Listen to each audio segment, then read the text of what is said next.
Not too long ago, I was in Atlanta, like 3, 4 years ago. I think 3 years, sorry to be exact. And yeah, man, just out there networking with these artists that usually when they come to Canada, the only time you're gonna see them is when you're at a show. You feel me? Like, so now I'm in Atlanta and I'm shaking hands with certain people like me, Offset, like Dolph, all these guys, man. And it was just a wonderful vibe, man. It was a wonderful experience because the states really showed me that there's more to this shit than Toronto could show me. That's a super That makes interesting sense. Like, statement.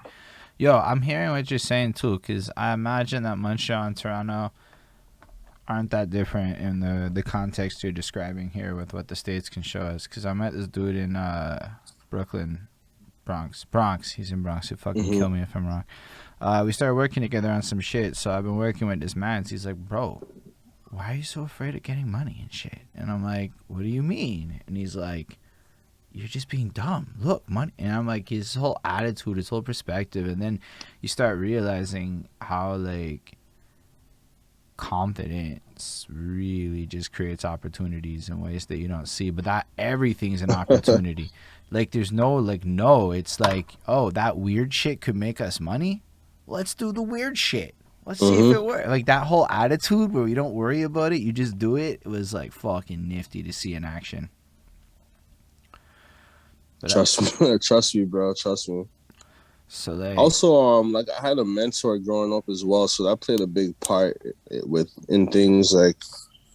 So I'm my big bro Stacks. That was my mentor. So from the age of 15, I had this nigga to really guide me into the right direction and how to he basically molded me into a young boss. Like he's the reason why I was in the clubs and I was shaking hands with Drake and certain people.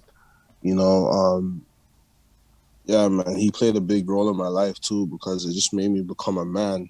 Like you said, confidence is everything.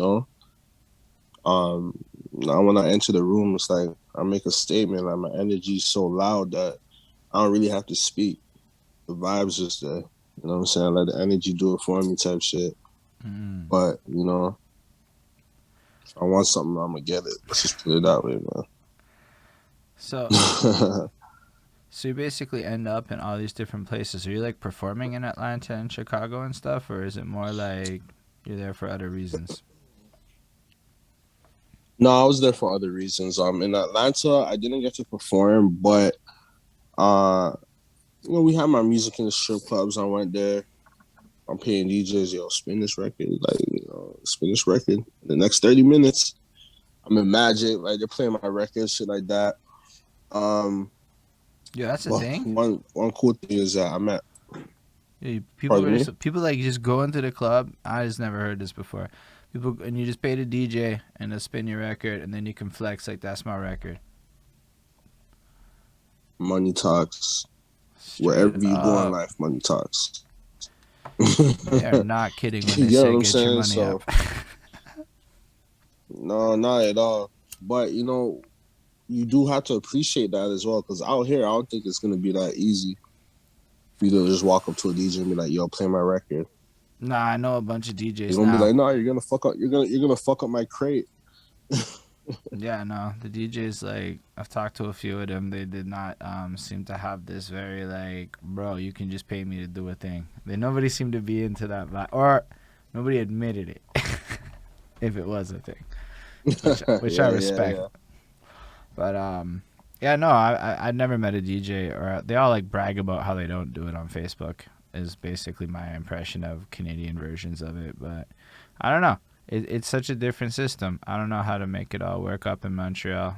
I imagine, like, we have this weird like perception that, and I'm not speaking for everyone. I'm speaking just for myself, possibly, and others that I've had the conversation with, where it's almost like cause Toronto has Drake, y'all have like this golden ticket path thing that exists there that's like super fascinating, and I'm like, I don't know if that's fully it. Like, it must be just as difficult in Toronto, cause yo, your bars are so fucking far apart and shit. I was so baffled. Hmm. I was baffled the first time I went to Toronto and tried to go bar hopping like you do in Montreal, and that's not a thing. That's not, you need a fucking car for that It's shit. not. Yeah, you need that Uber on go, man.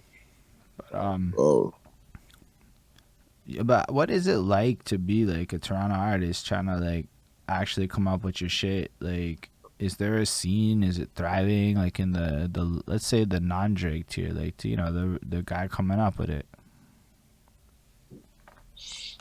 to be honest with you,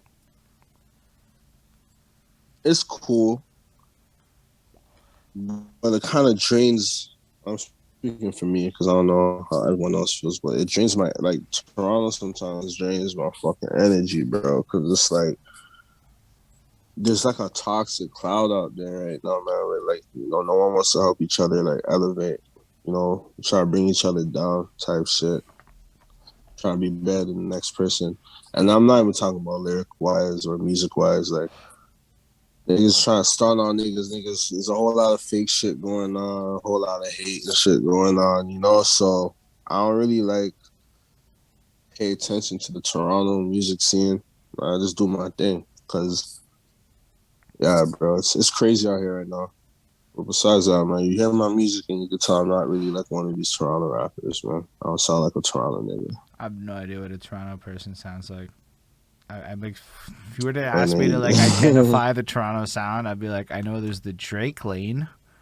I'm pretty sure there's drill. okay, so yeah, I'm okay, yeah, you're paying attention to the I'm not no, no, commercial I'm not commercial side of paying things. attention is a big term. I feel like you can't like you can't ignore Drake and his lane. It's just like dominating billboards. So all of It's that shit. there, So it's yeah, not like it's like I like Drake. yeah. I have come to really turn. I fucks with Drake now, but like the rest of it, it's alright. If it's on at a party and I'm in the right mood, it's good mood music for what it is. It's not my favorite.